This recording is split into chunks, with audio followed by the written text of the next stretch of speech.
Hello बच्चों, आप सभी बच्चों का विद्या निकेतन पर बहुत बहुत स्वागत है और मैं हूं सुनीता श्रीवास्तव।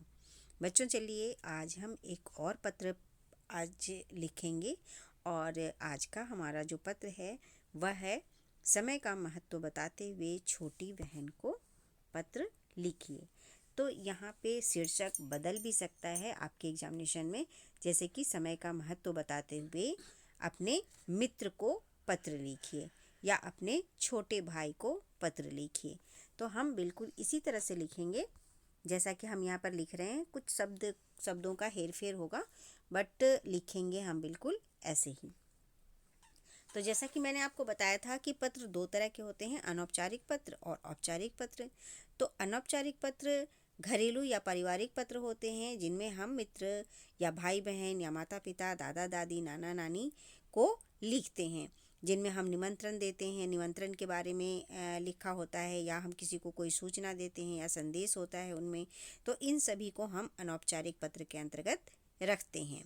औपचारिक पत्र वे होते हैं जो सरकारी या कार्यालयी पत्र भी कहे जाते हैं। अवकाश के लिए या किसी पद के लिए आवेदन हेतु पुस्तकें मंगवाने के लिए या किसी समस्या के समाधान के लिए हम इस तरह के पत्र, औपचारिक पत्र लिखते हैं।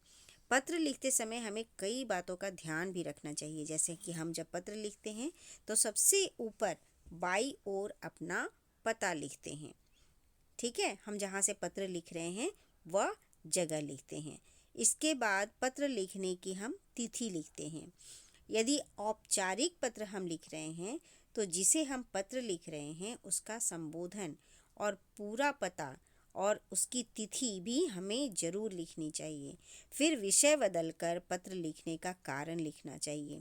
अनौपचारिक पत्र में तिथि लिखने के बाद संबोधन और उसके अनुसार अभिवादन भी लिखना चाहिए। तो चलिए हम शुरू करेंगे हमारा पत्र। ये एक अनौपचारिक पत्र है जिसमें हमें अपनी छोटी बहन या अपने मित्र या अपने छोटे भाई को लिखना होता है।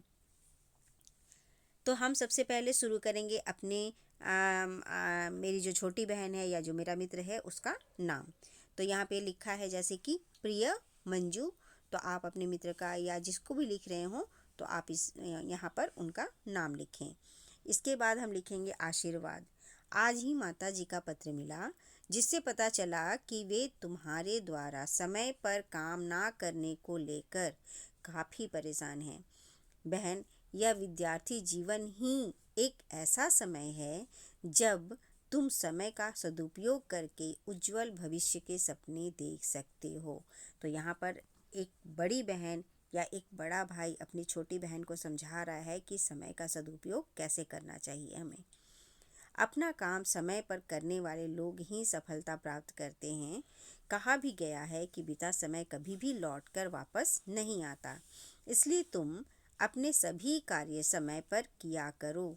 मैं समझता हूँ कि मेरा पत्र पढ़ते ही तुम समय का सदुपयोग करने लगोगी।